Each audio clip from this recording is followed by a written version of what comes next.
up guys, it's Lee and welcome to this video. In this one I'll read the book Captain Underpants and the Invasion of the Incredibly Naughty Cafeteria Ladies from Outer Space and the subsequent episode of the Equally Evil Lunchroom Zombiners, the third epic novel by Dave Pauki. This book is so long that I have to divide this into two parts. This is the first part of this video, and I will also upload the second part in the future. We have 25 chapters in this book, and I will read chapter 1 to chapter 13 in this video, and in my part 2 video, I'll read the rest of the book, chapter 14 to chapter 25. And after that, I'll also upload the full audiobook video because some people kinda like the full one, so I will also upload that. So you can see 3 videos of this novel. And let's start reading this first novel.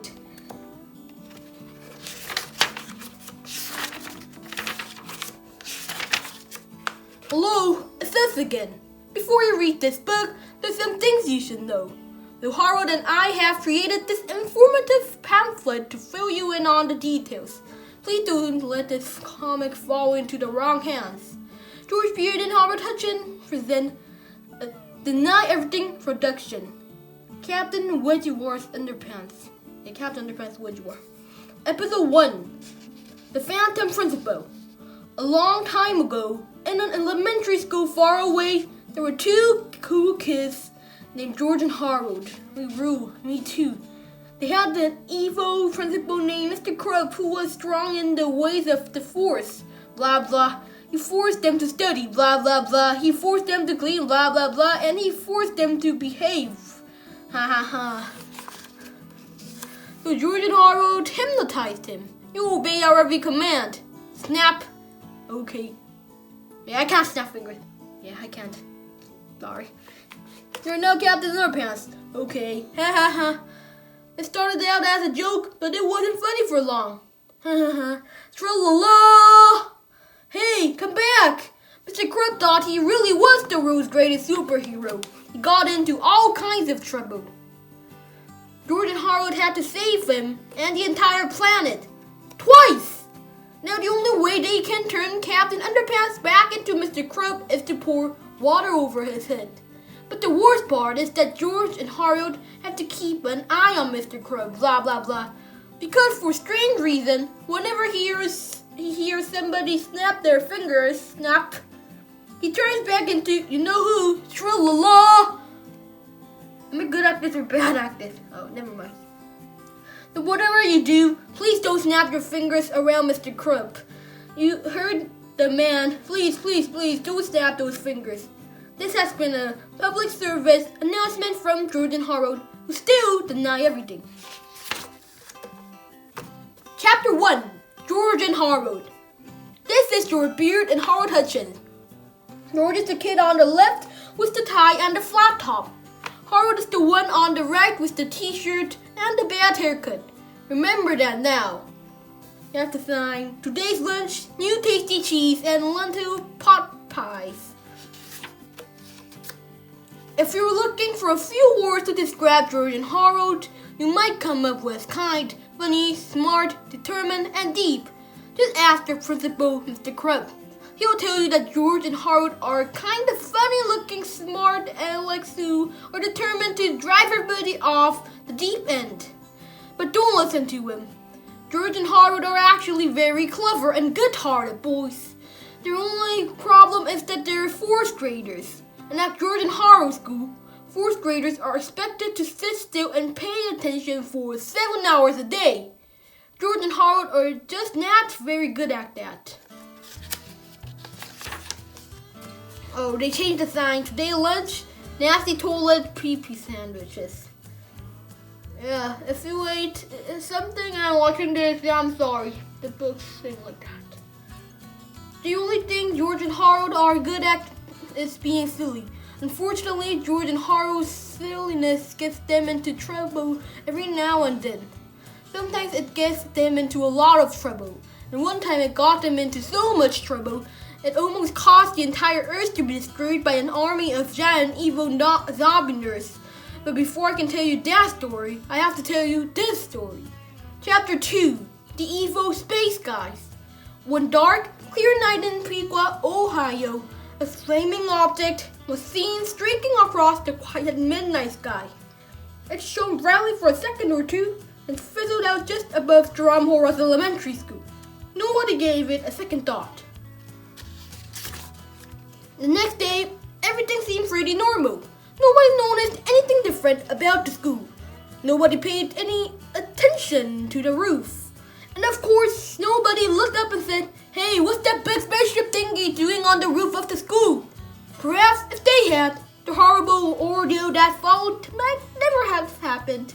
And you wouldn't be sitting here reading about it right now. But they did, and well, here we are. As you can all plainly see, there was a spaceship on top of the building. And inside the spaceship were three of the most evil, hideous, and merciless spacemen ever to set foot on the roof of a small Midwestern elementary school. Their names were Zorks, Clax, and Jennifer. Their mission, to take over planet Earth. First, said Zorks, we must find a way to infiltrate the school. Then, said Clax, we will turn all the children into giant, superpowered, evil zombie nerds. Finally, said Jennifer, we will use them to take over the road. Zorks and Clax laughed and laughed. Silence, you fools, sparked Jennifer. If our plan is to work, we must wait until it is narratively convenient. In the meantime, we'll watch their every move on our trinocloscope. Chapter 3, Fun with Science. Early that same morning, George and Harold were sitting in their 10:15 a.m. science class, making silly noises. Meow, George meowed softly without moving his lips. Roared Harold without opening his mouth. There it is again, exclaimed the science teacher. Mr. Fide, I distinctly heard a cat and a dog in here. We didn't hear anything, the children said, trying not to laugh. I must be hearing things again, Mr. Fide worried. Maybe you should leave and go see a doctor, said George with a concern. I can't, said Mr. Fide. Today is the day of the big volcano experiment. The children all groaned. Yeah, I hate that feeling. Mr. Fide's science experiments were usually the most idiotic things on Earth. They almost never worked and were always boring. I really hate my science teacher, though. She's really strict. Let's keep on reading. But today's experiment was different. Mr. Fide brought in a large, fake-looking volcano that he had made out of paper mache. He filled the volcano with a box of ordinary baking soda. Baking soda is also called sodium bicarbonate, explained Mr. Fide. Meow, said Mr. Fide. Did any of your children just hear? Never mind. Mr. Fide opened up a bottle of clear liquid. Then watch what happens when I pour vinegar into the baking soda, he said. The children watched as the tiny volcano started to rumble. Soon, a large blob of foamy goop spurted out on top. The goop poured over the desk and dripped onto the floor, creating a huge mess. Oops, said Mr. Fide. Guess I used too much baking soda. George and Harold were stunned. How did you do that? asked Harold. Well, said Mr. Fide, the vinegar acts as a liberating agent which releases the gaseous carbonate radical element of the sodium carbonate. Meow. Mr. Fide paused. Excuse me, children, I've got to go to see a doctor. All right. Class dismissed, I guess. Mr. Fide put on his coat and hurried out the door. George and Harold got up and studied the messy volcano experiment with great interest. Are you thinking what I'm thinking? asked George. I think I'm thinking what you're thinking, said Harold. Chapter 4, The Setup. After school, the two boys raced to George's house and got down to business. George and Harold sat down and began creating a bogus cupcake recipe. We'll just add a box of baking soda and a bottle of vinegar to this recipe, said George, and whoever makes these cupcakes will get a big surprise. Let's add 2 boxes of baking soda and 2 bottles of vinegar to the recipe, said Harold. That way, they'll get an even bigger surprise. Good idea, laughed George. Chapter 5, Mr. Crab's Crispy Crab Cakes. Oh, alright. The next morning at school, George and Harold strolled into the cafeteria and taped a festive-looking card to the kitchen door. Lunch ladies, I don't know what that's talking about. See, the lunch ladies arrived. Oh, look, said Miss Cranch, the head lunch lady. Today's Mr. Crab's birthday, and he'd like us to make a batch of cupcakes just for him. Isn't that cute? I've got an idea, said the cook, Mrs. D. Point. Why don't we surprise him and make cupcakes for the whole school? Good thinking, said Miss Crant. Let's see now. This recipe serves 10. We have about 1,000 students and facility in the school, so you'll need 100 eggs, 150 cups of flour, 200 boxes of baking soda, 7 quarts of green food coloring, 50 sticks of butter, 150 cups of sugar, and let's see. Oh, yes, 200 bottles of vinegar. Alright. Next page. The lunch lady scurried out, gathering everything they needed. They dumped the eggs, food coloring, milk, and baking soda into a large vat and began to mix thoroughly. Then somebody poured in the vinegar. Chapter 6. What happened next? Oh, I should have been in the YouTube part of it. I should have put an ad or something. Okay, let's keep on watching. Note. Please shake this book back and forth uncontrollably when you read the following word. Also, shout it out as loud as you can. Don't worry, you won't get in trouble. Kabloosh! Am I too loud? Sorry. Chapter 6 and then half. Here comes the Goop. A giant wave of green goop crashed through the cafeteria doors and splashed down the halls, swallowing everything in its path. Book bags, bulletin boards, lunch boxes, coat rack, trophy cases. Nothing could stand in the way of the gigantic green glob of goop. It traveled down the north, east, and west wings of the school, covering everything from the drink fountains to the text on this page. It squished into lockers and splashed down the stairs. It bellowed. It wasn't long before the green goop began spilling into all the classrooms. Uh-oh, said George. Something tells me the lunch ladies made more than just one batch of Mr. Crab's crispy cupcakes. But that was their idea, not ours, cried Harold. Speaking of ideas, said George, I've got a good one. What? asked Harold. Run, cried George. Chapter 7. The Wrath of the Cafeteria Ladies. The next afternoon, as cleaning crews sorted through the sticky green hallways and the sticky green classrooms, the cafeteria ladies a meeting with Mr. Crab in his sticky green office. But it wasn't even my birthday, cried Mr. Crab. We know you had nothing to do with this, said Miss Crete. We think it was those 2 awful boys, George and Harold. Well, duh, said Mr. Crab, rolling his eyes. Of course it was George and Harold. But do you have any proof? Proof? said the lunch lady. Why, George and Harold are always playing tricks on us.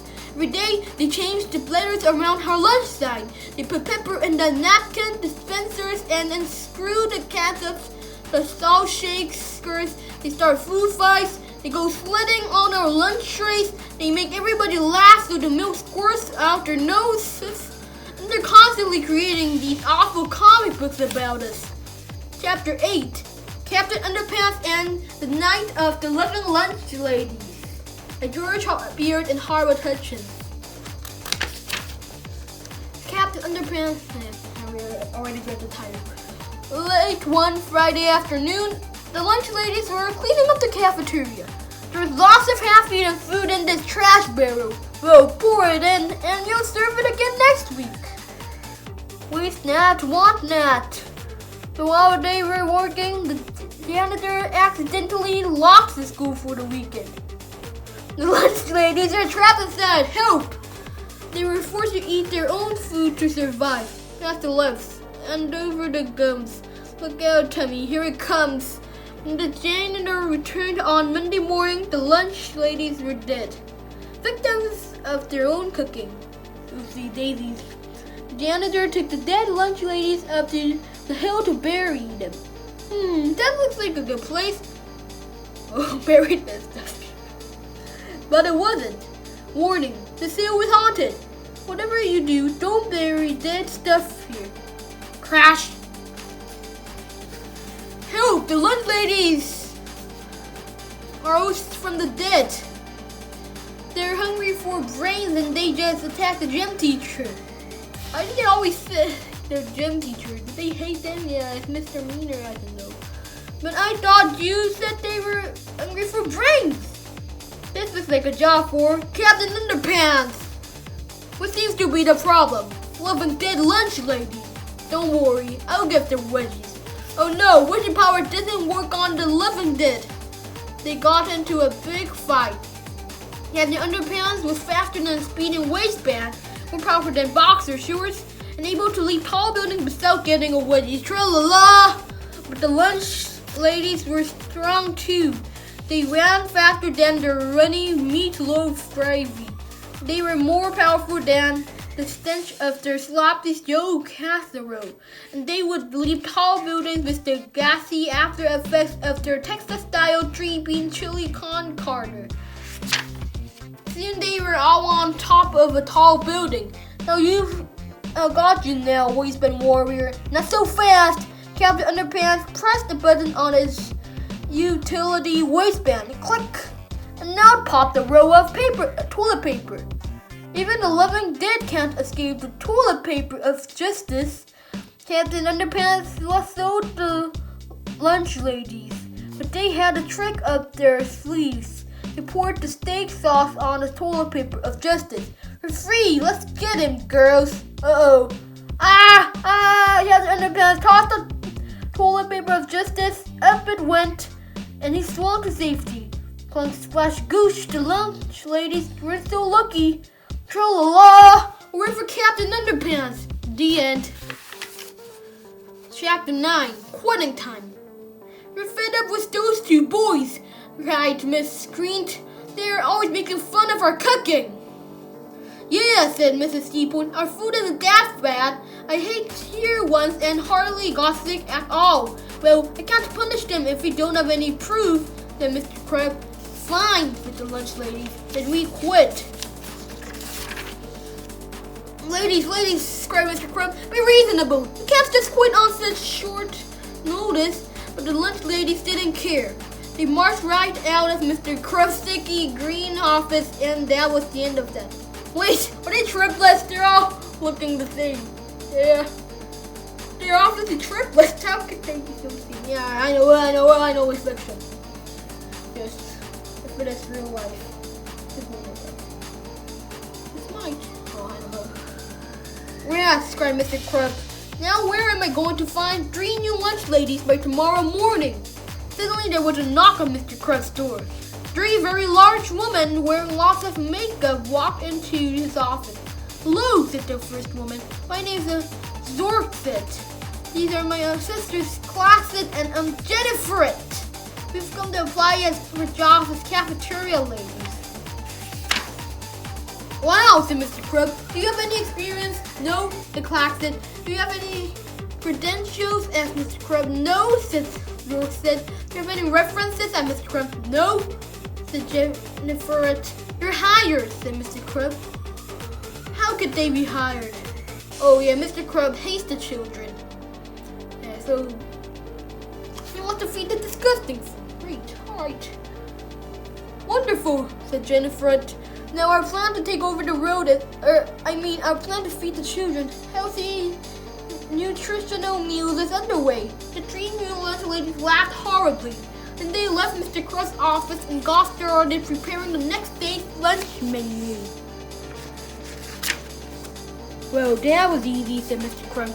Now to take care of George and Harold. Chapter 10. Busted! George and Harold were in study hall when they heard the dreaded announcement over the intercom. George Beard and Nara Legends, please report to Mr. Kraft's office immediately. Oh no, cried Haro, you're busted! No way, said George. Remember what happened yesterday was not our fault. We didn't do it. It was an accident. But Mr. Kraft was now this understanding. I can't approve it, but I know you boys are responsible for yesterday's disaster. Mr. Kraft said, I'm going to punish you by taking away your cafeteria privileges for the rest of the year. No more cafeteria food for you two. No more cafeteria food? Retard. Thought he said he was going to punish us. Yeah, George smiled. Maybe if you're really bad, he'll take away our homework privileges too.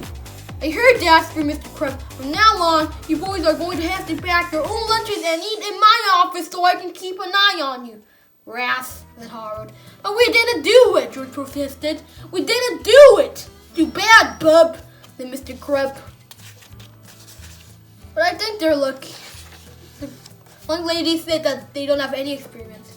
Boy, said George, this is probably for the first time we've gotten in trouble for something we didn't do. Unless you count all those times we didn't do our homework, said Harold. Oh, yeah, laughed George. Chapter 11, Brown bragging it. The next day, George and Harold each bought their own sandwiches to Mr. Kraft's office for lunch. I will trade you half of my peanut butter and gummy worm sandwich, said George, for half of your tuna salad with chocolate chips and miniature marshmallow sandwich. Sure, said Harold. You want some barbecue sauce on that? You kids are disgusting, Mr. Kraft shouted. Alright. Soon, George and Harold were munching on potato chips with whipped cream and chocolate sprinkles. Mr. Kraft was turning green. What's for dessert? Asked Harold. Or boiled dipped in hot fudge and Skittles, said George. Ah, screamed Mr. Kraft. Can't stand it anymore. He got up and stumbled out the door from some fresh air. You know, said George, now that Mr. Kraft is gone, we could run to the cafeteria and change the letters around on the lunch sign. Cool, said Harold. Let's see the sign. Today's lunch, freeze-dried warm guts, Boston-baked boogers, zombie nerd milkshakes. So George and Harold sneaked to the cafeteria. But when they read the lunch sign, they were a bit confused. What's going on here, said George. It looks like somebody's already changed the sign, said Harold. Forget the sign, said George. Look at everybody. They've changed. That was true. All the kids and teachers in school were entering the cafeteria looking as normal as ever. But they were leaving the cafeteria looking quite different. Look, cried George, they're all wearing broken eyeglasses held together with masking tape. They've all got vinyl pocket protectors. They've all turned into... There's, Harold gasped. Look at their skins, said George. They're all gray and clammy. That could only mean one thing. They're zombie nerds?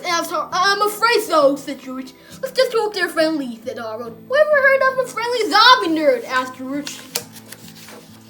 I'm afraid, Harold whined. There's no time to be afraid, said George. We've got to get to the bottom of this. That's what I'm afraid of, said Harold. Chapter 12, the bottom of this. George and Harold crawled into the cafeteria and sneaked through the kitchen doors. There they hid behind the table while the incredibly naughty cafeteria ladies from outer space discussed their plans to take over the road. Look at those punny earthlings, laughed Zorks. They're all drinking Evo, zombie nerd milkshakes, and transforming before our very eyes. It won't be long now, said Clax. Tomorrow we'll feed them super evil rapid growth juice. Then they will grow to the size of... I can't read it. Blah, blah, blah, trees.